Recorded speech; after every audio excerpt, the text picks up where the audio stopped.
Changement de couleur au sein de la Commission électorale nationale indépendante CNRDC, une institution appropriée, spécialisée et surtout d'appui à la démocratie. Plusieurs cas d'invalidation des candidats députés nationaux s'observent au sein de la Commission électorale nationale indépendante en République démocratique du Congo. Les candidats y ont perpétré la tricherie et le sabotage des élections en dehors de la volonté du peuple. Ceci est intervenu après la publication des résultats du président élu comme vainqueur des élections du 20 décembre 2023, son Excellence Félix-Antoine Tshisekedi Tshilombo. Précisons que la première phase de toilettage a répertorié 82 candidats qui malheureusement n'ont pas su échapper au miroir moderne de la CENI. Maître Jean-Claude Mwamba Matabaro est président d'une structure citoyenne dite Réseau des Patriotes pour la lutte contre les antivaleurs RPC en sigle. Il prône la continuité de la commission ad hoc mise sur pied par la CENI afin de pouvoir poursuivre les investigations pour dénicher les candidats députés fraudeurs dans plusieurs autres provinces qui n'ont pas été répertoriés. Oui, moi je commence par me présenter. Je suis maître Jean-Claude Mwamba Matabaro et je suis le président du réseau des patriotes congolais pour la lutte contre les antivaleurs. Et c'est dans ce sens d'ailleurs que nous avons voulu faire une communication. Et vous avez aussi été témoin de tous les cas qui ont été décriés lorsque les élections avaient eu lieu en 2023, c'était le 20 décembre. Vous avez vu que réellement il y a eu certaines antivaleurs qui ont été commises par certaines personnes, par certains candidats.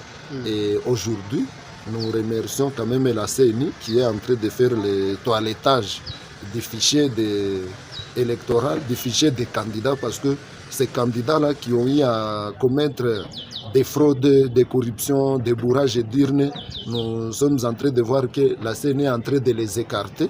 Et ça, c'est une bonne chose, c'est parce qu'on ne doit pas cautionner les antivaleurs pareils. On ne doit pas aller à l'Assemblée nationale ou à l'Assemblée provinciale ou à la commune ou à la mairie étant corrupteur, étant fraudeur. C'est pourquoi nous disons que la CENI est en train de faire quelque chose de bon.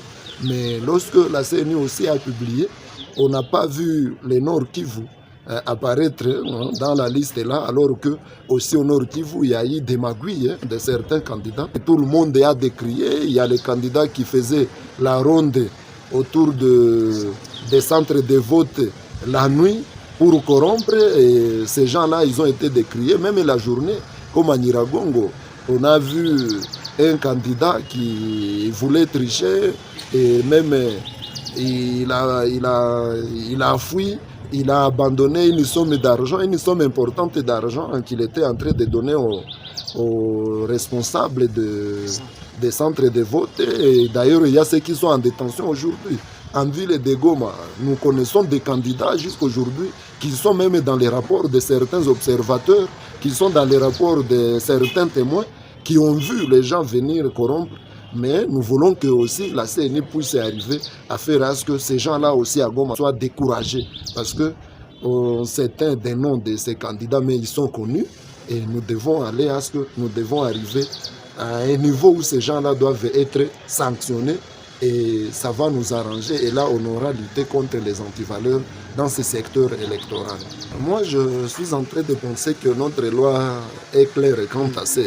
Celui qui se sent lésé, il peut saisir l'institution judiciaire, l'instance judiciaire, pour peut-être démontrer. Mais la CNU aussi, elle n'est pas bête parce que tous ceux qui ont été publiés, c'est parce qu'ils ont des éléments. Et quand vous avez vu, ce ne sont pas de n'importe qui. Quand vous voyez un gouverneur de la ville-province de Kinshasa sur la liste, et quand vous voyez toute une ministre près le président de la République, quand vous voyez les députés nationaux et qui sont aussi invalidés, les grands responsables qui sont sur la liste des gens là qui sont sanctionnés. Donc, vous allez comprendre que réellement la CNI n'est pas en train de faire quelque chose au hasard. C'est parce qu'elle a des éléments. Quant à ça, et s'ils peuvent saisir l'instance judiciaire, la CNI est capable de les affronter et ils vont avoir honte doublement. Je pense que dans la ville de Goma, par exemple, ou à Nyiragongo, nous avons tous vu les listes qui circulent même dans les réseaux sociaux, des rapports, même des articles de certains médias qui montrent les gens qui ont triché, qui ont fraudé, qui ont corrompu. Donc c'est mieux que ces gens-là aussi soient sanctionnés parce que nous ne voulons pas être représentés par des corrupteurs, des fraudeurs, des tripatouilleurs. Donc il faut que ces gens-là ils soient aussi sanctionnés. Et quant à la population de Goma, elle s'attend à être représentée par des hommes ayant des mains propres, des hommes qui n'ont pas des antivaleurs. Merci de nous suivre sur notre chaîne et abonnez-vous si vous ne l'êtes pas encore et n'oubliez pas de partager la réalisation aux autres.